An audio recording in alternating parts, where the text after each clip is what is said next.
Assalamualaikum warahmatullahi wabarakatuh. Kembali lagi di channelnya Ibu Nike, channel pembelajaran tentang matematika. Kali ini kita akan membahas tentang statistika dan penjelasan yang pertama adalah penyajian data. Penyajian datanya ini seperti apa? Nah, kita lanjutkan. Menyajikan data di sini ada dalam bentuk tabel atau daftar. Gimana sih bentuk tabel dan daftar itu? Yang A ada tabel baris dan kolom. Artinya tabel itu ada beberapa baris dan beberapa kolom. Nah, di sini ada contoh tabel baris dan kolom.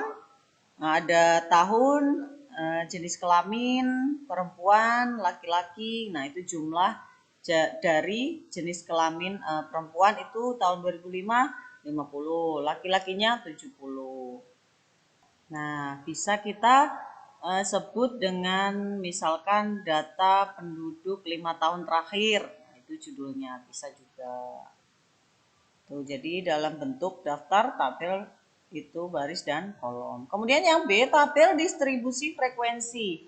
Nah, kita menyusun tabel distribusi frekuensi ini ada beberapa langkah yang perlu kita lalui. Jadi yang pertama itu menentukan nilai jangkauan, yang kedua menentukan banyak kelas, yang ketiga menentukan interval kelas, dan yang keempat menentukan batas, tepi, lebar kelas, dan titik tengah. Bagaimana sih cara menentukan tabel distribusi itu? Ya, kita lihat. Yang pertama tadi menentukan nilai jangkauan. Nah, jangkauan atau range, jangkauan ini bisa disebut dengan range, adalah selisih antara data terbesar dan data terkecil. Jadi selisih artinya dikurangi. Kalau selisih itu artinya dikurangi. Jangkauan atau range ini simbolnya R besar sama dengan X maksimum dikurangi X minimum. Jadi X ini artinya data. X max artinya data terbesar dan X min ini artinya data terkecil. Contoh ada daftar nilai ulangan matematika dari 27 siswa. Nah, itu ada daftar nilai ulangannya. Sudah disediakan dalam bentuk tabel. Kemudian kita cari berapa sih nilai terbesarnya. Di situ nilai terbesarnya adalah 76. Kemudian data terkecilnya berapa? Kita cari di situ data terkecilnya ternyata nilainya 42. Nah, jadi jangkauan atau range-nya adalah data terbesar atau nilai terbesar itu dikurangi nilai terkecil. Hasilnya berapa? Hasilnya adalah 34. Jadi jangkauan atau range dari data nilai di atas adalah 34. Cara menentukan tabel distribusi frekuensi tadi itu yang pertama menentukan nilai jangkauan. Kita sudah ketahui nih, jangkauannya adalah 34. Kemudian langkah yang kedua itu menentukan banyaknya kelas. Nah, simbolnya adalah K. K sama dengan 1 ditambah 3,3 dikali log N. Itu dikali ya. Dikali log N.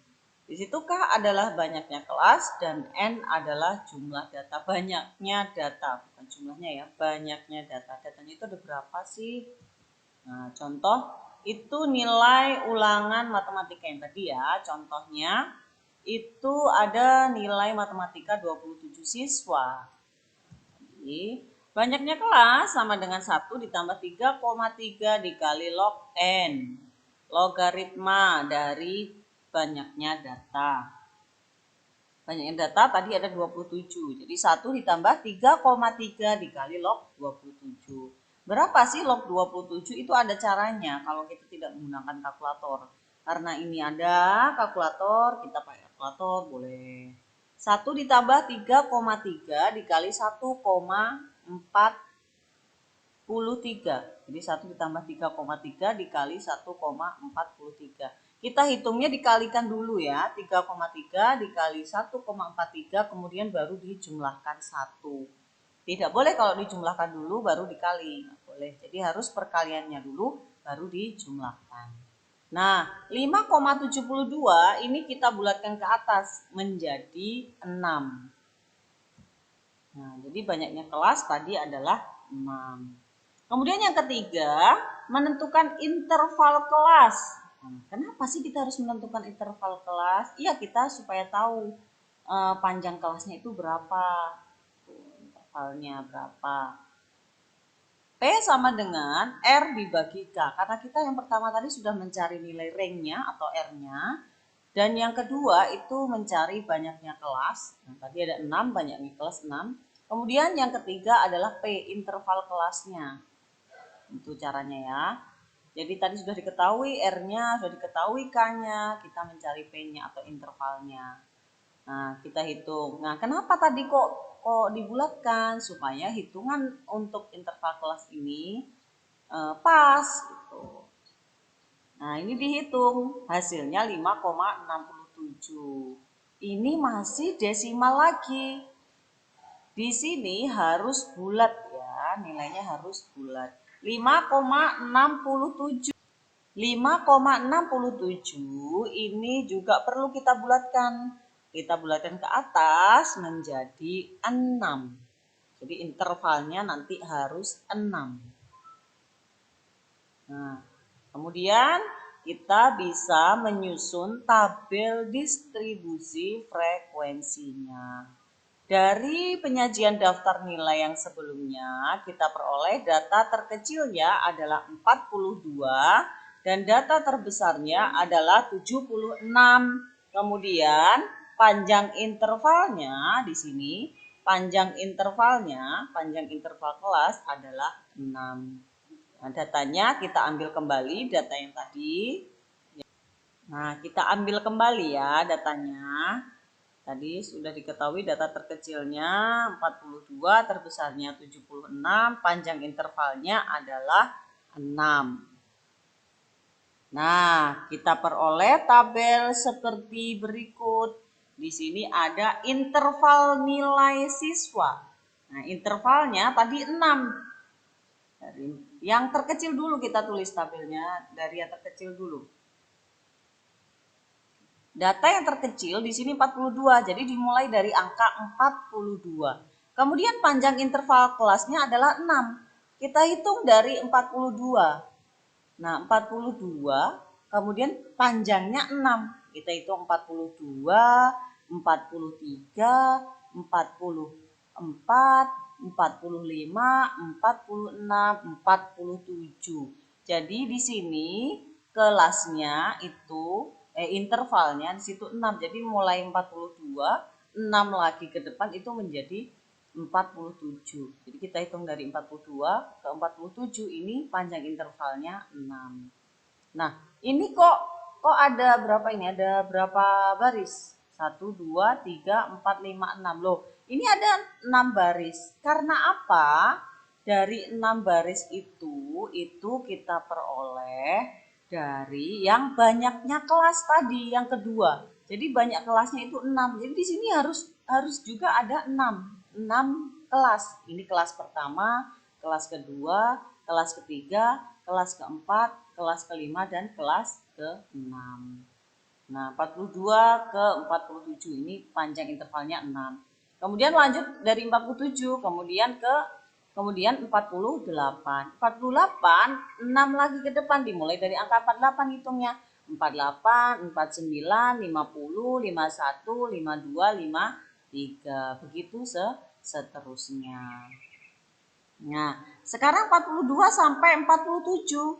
Di sini kita cari nilainya. 42 sampai 47. Ini ada berapa sih nilai 42 sampai 47? Ada berapa siswa? Kita cek. Ada 1. Kemudian 42 ke 47. Nah, yang mana lagi ya? Kita cari di situ. Iya, di situ ada. Artinya frekuensinya nanti itu yang hijau ada 2. Kemudian 48 sampai 53, maaf. 48 49 sampai ke 453 itu ada berapa? Kita hitung lagi. Kita cari lagi di daftar nilai ini. Kita cari lagi di daftar nilai ini. Ya. Nah, ada banyak, ya kan? Ada berapa itu? Ada 1, 2, 3, 4, 5, 6, 7, 8. Kemudian lanjut lagi 54 sampai 59. Nah, Ibu kasih warna ungu. Di situ ada 7. Lanjut lagi 60 sampai 65. Ada berapa itu? Sudah dihitung, ada 6. Lanjut lagi 66 sampai 71. Ibu kasih warna biru ada 2. Lanjut lagi yang terakhir sisanya 72 sampai 77 ada 2. Jadi kita peroleh tabel distribusi frekuensinya adalah sebagai berikut. Kita sudah dapat tabel distribusinya. Ya. Paham ya cara membuat tabel distribusi frekuensi. Kemudian yang keempat di sini menentukan batas, tepi, lebar kelas dan titik tengah. Nah, setelah kita tahu tadi tabelnya, setelah kita dapat di sini tabelnya, nah kita menentukan batas kelas. Di mana sih batas kelas? Nah, batas kelas ini di sini ada 2, batas bawah dan batas atas. Maaf. Ya, di sini batas atas ya, batas. Nah, mohon maaf, ada perbaikan ya. Nah, yang batas kelas di sini ada batas bawah. Batas bawah itu yang di sini ya. Ini batas bawah semuanya. Kalau batas bawah kelas kedua, artinya yang ini batas bawah kelas kedua. Ini kelas kedua. Batas bawahnya itu yang pertama ini. Nah, 48. Jadi ini batas bawah.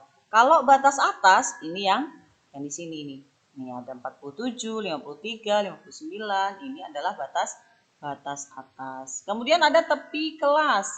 Tepi kelas itu ada tepi bawah. Tepi bawah batas bawah dikurangi 0,5. Jadi batas bawah ini dikurangi 0,5. Ingat ya, ini kelas 1, 2, 3, 4, 5, 6. Jadi ini kelas per barisnya itu. Kemudian tepi atas, batas atas dikurangi 0,5. Mohon maaf ya, tepi atas di sini ada perbaikan. Tepi atas itu diperoleh dari batas atas ditambah 0,5. Jadi bukan dikurangi. Yang dikurangi itu adalah tepi bawah. Kalau tepi atas itu batas atas ditambah 0,5. Kemudian yang C itu lebar kelas. Di sini lebar kelas diperoleh dari tepi atas dikurangi tepi bawah. Jadi tepi atas dikurangi tepi bawah. Nah, kemudian yang D ini adalah titik tengah. Titik tengah diperoleh dari batas atas ditambah batas bawah dibagi 2 atau setengah dari batas atas ditambah batas bawah. Jadi ini dijumlahkan batas atas, batas bawah kemudian dibagi 2. Itu adalah titik tengah. Ya. Nah, kita uji dengan soal yang sangat mudah sekali. Kita hanya mencari dari data di samping itu, sudah disediakan tabelnya. Dari data di samping, berdasarkan data di samping, maka tentukan batas atas kelas dan batas bawah kelas. Berapa saja batas atasnya? Kemudian yang kedua, tepi atas kelas ketiga. Kita cari kelas ketiga, ayo yang mana tepi atas kelas ketiga. Kita cari dulu kelasnya, kelas ketiga, kemudian dan tepi bawah kelas kelima. Nah, kemudian yang ketiga lebar kelas, dan yang keempat adalah titik tengah kelas kedua dan keenam. Silahkan dikerjakan. Waktu sebentar saja, ini hanya mungkin 20 menit tidak sampai ya. Ya. Sekian penjelasan tentang penyajian data untuk materi statistika. Jadi yang pertama ini adalah penyajian data. Terima kasih atas perhatiannya. Semoga penjelasannya bermanfaat dan bisa belajar dari rumah dengan semangat. Wassalamualaikum warahmatullahi wabarakatuh.